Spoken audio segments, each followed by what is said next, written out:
Stu Johnson might not be a name that most fans remember, but those who watched the NBA certainly knew who he was. He played in the front court, but he wasn't a traditional big man of the time. He preferred to work on the perimeter as his jump shot was silky smooth, even out to the three-point line. He was a solid rebounder and a decent defender, but his main job was to put the ball in the basket. After breaking the color barrier at Murray State, he was a third-round pick by the Knicks in 1966. After playing a year in the minor leagues, he signed to play in the ABA, where he brought his elite long-range shooting.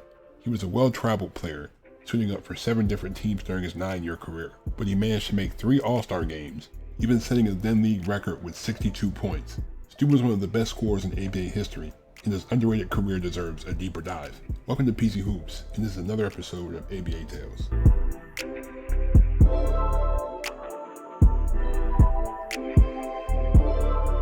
Stu was born on August 19, 1944 in New York City. Before high school, his parents moved from the South to Clairton, Pennsylvania, a town just outside of Pittsburgh. He played well enough in high school to earn a scholarship to Murray State, but this was a landmark decision, as Stu was the first black player to play for a program in the South. Although he had always gone to integrated schools and played with kids of all races, the heavily segregated South was a huge culture shock to him. "I had no idea what I was going to get into," he later said in an interview. "Some places we went, even the janitors were white. No black people, just me and the whole building. I thought, well, this is intimidating." Even though Coach Cal Luther was scrutinized for even recruiting Stu, these situations motivated him more than ever. He had an excellent 3 years for the Racers, making 2 all-conference teams. He helped them make their first ever tournament appearance as a sophomore, and he was a co-captain as a senior. When he left Murray State, he was 9th in scoring and 2nd in rebounding. Stu was drafted in the 3rd round of the 1966 draft by the Knicks, but he went to play in the North American Basketball League, suiting up for the Twin City Sailors and the Holland Carvers. In 1967, he signed a contract with the Kentucky Colonels of the new ABA. In his debut, he dropped 24 points and 13 rebounds, shooting 3 of 4 from deep. He had 2 more 20-point outings after this, but he went into a cold spell, shooting just 30% over the next month. Stu was on the move already in December, being sent to the New Jersey Americans for Jim Caldwell. His playing time was inconsistent, but he recorded 7 more double-doubles over the course of the season, with his best performance being against the Pipers, with 23 points and 14 rebounds on 55% shooting. Despite shuffling between 2 teams and playing limited time all season, Stu made 25 three-pointers, good enough for 14th in the league. However, the Americans had to forfeit their tiebreaker game against Kentucky, so their season ended early. In his rookie year, Stu averaged 8 points and 6 rebounds. He had to pack his bags early into the 1968 season, as he was cut after 9 games. But he was quickly picked up by the Houston Mavericks, and it was here that Stu finally got consistent playing time. He dropped 31 points and 13 rebounds on Minnesota, and 29 points and 10 rebounds on Los Angeles. He was even on triple-double watch, putting up 29 points, 14 rebounds, and 8 assists on the Nets. Stu was all over the league leaderboards this year, finishing 17th in points, 11th in field goal percentage, 5th in three-point percentage, and 7th in three-pointers made. But outside of him, the Mavericks were a dumpster fire, as 22 different guys suited up for them, and Houston won just 23 games. Stu averaged 19 points, 8 rebounds, and 2 assists. He was traded yet again in 1969, ending up on the Pittsburgh Pipers, so now his family could come and see him play. He joined Mike Lewis, Arvesta Kelly, and John Brisker as one of the few mainstays on the team. He put up 27 and 11 on the Buccaneers, 28 and 13 on the Pacers, and 26 points, 8 rebounds, and 4 assists on the Pacers again. Due to the excellent rookie season by John, Stu's production dropped a bit, and the Pipers shuffled players in left and right, as they only managed 29 wins on the season.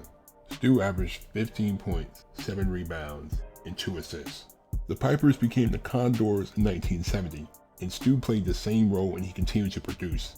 He put up 35 points and 13 rebounds on the Chapels, 26 points and 18 rebounds on the Cougars, and 26 points, 15 rebounds, and 5 assists on the Squires.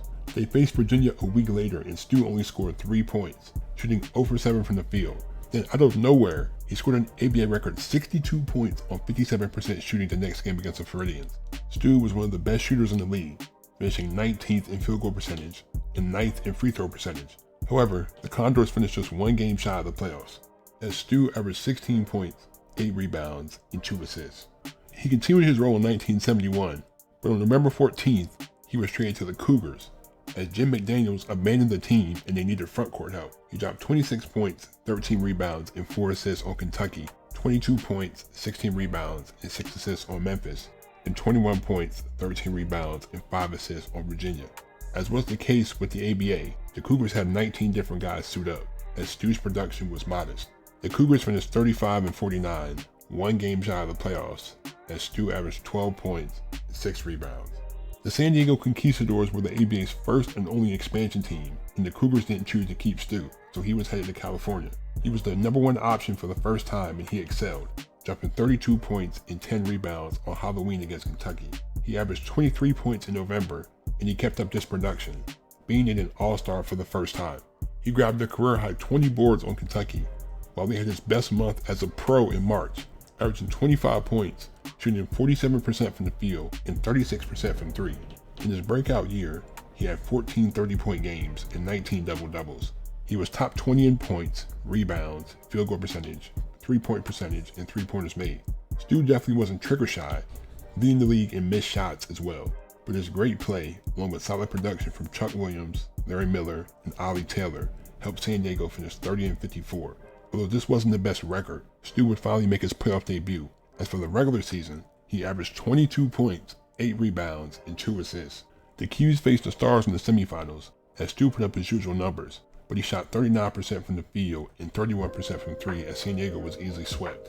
In 1973, Wilt Chamberlain had signed with the team to become the player coach, but the Lakers sued and he was only allowed to watch from the sidelines. Caldwell Jones and Bo Lamar would be welcome additions, as San Diego was looking to build something. Stu was on fire to start the season, dropping 38 points and 10 rebounds, draining 5 threes. He put up 43 points on Kentucky, 45 points on Virginia, and 30 points, 11 rebounds, 5 assists, and 2 steals on Utah. He made a second straight All-Star game, while he was third in the league with 59 three-pointers. Bo Lamar led the league in this category, while Billy Shepard wasn't too far behind. Caldwell led the league in blocks as a rookie, and San Diego's fast-paced offense helped them finish 37-47. Stu averaged 20 points, 6 rebounds, and 2 assists, as the Qs faced Utah again in the semifinals. This year was more competitive, as both teams won their home games and the series was tied 2-2 heading back to Utah. However, San Diego would be blown out each of the next 2 games to be eliminated. Stu would have yet another change of scenery in 1974, as he was traded to the Memphis Sounds for cash. Memphis had a nice mix of players, with George Carter, Rick Mount, Tom Owens, and Larry Fitch having major roles. Stu had the green light again, but he was way more efficient this time. He put up 35 and 8 on 52% shooting against the Nuggets, 40 points on 58% shooting against the Spirits, and 31 points, 5 rebounds, and 3 assists on 59% shooting against Virginia. This was the most accurate season of his career, as he made the All-Star game for the last time. He was among the league leaders in the usual categories, but Memphis had a dismal 27-57 record. Stu averaged 18 points, 6 rebounds, and 2 assists on a career-high 45% shooting. The Sounds faced the Colonels in the semifinals, and they were on the brink of getting swept, going down 0-3. Stu had the best playoff performance of his career in Game 4, with 25 points, 11 rebounds, and 5 assists on 59% shooting as Memphis got on the board. However, they were blown out in Game 6 and eliminated. As usual, Stu wouldn't stay with Memphis, as he was traded to the San Diego Sails, with his best performance being a 22-point and 5-rebound game against Kentucky. But since the Sails folded 11 games into the season, he was picked up by the Spurs in December, but he would be waived in January. After the ABA merged with the NBA, Stu joined the Indiana Wizards of the All-American Basketball Alliance, but the league folded less than a month after it started. For the next 5 years, he played and coached in Argentina and Iceland, as he led his league in scoring at 39 years old. He also coached KR Basket, a women's team, to 2 cup titles and 2 league titles. Stu was inducted into the Murray State Hall of Fame in 1979, and his jersey number was retired in 2023. Stu Johnson had a play style that was far ahead of its time. Most big men of his era didn't possess his offensive skill set. He loved to shoot from the baseline, but he could put the ball on the floor and knock down off-balance jumpers with ease. He couldn't be left alone from behind the arc either, as he made you pay for sagging off. Due to him constantly being traded, it took a while before he really found his footing in the league. But once he did, he proved that he could score at an elite level, but it seems like his contribution to the game don't get talked about enough, as he was one of the ABA's best players over his 9-year career. He finished 9th in points, 2nd in shot attempts, 7th in career games, and 10th in three-pointers made, so it's fair to say that he made his mark on the league. Thank you guys. I really appreciate y'all for supporting, man. This is another one of these guys that just does not get talked about enough. Like, this dude was really a great player. He's one of the first stretch fours. He scored 62 points in the game. I gotta look at this dude, because it's like he would fade from the baseline and he can shoot from almost behind the basket. That's the thing I like about the ABA, because it seems like they were kind of futuristic in the way their play style was, because now that's how the NBA plays now. Because now it's like you can't even have a player on the court that doesn't shoot, that are like 6'7", 6'8", shooting from 20 feet out. Like that wasn't heard of in the 70s. So like, just that fun, fast-paced style of play. That's why I like the game. Shout out to Stu Johnson, man. Someone that doesn't get talked about enough. Thank you guys. I really appreciate y'all. If you like, if you enjoyed, that subscribe button to my channel. Thank you. Please be safe. I'm out. Peace.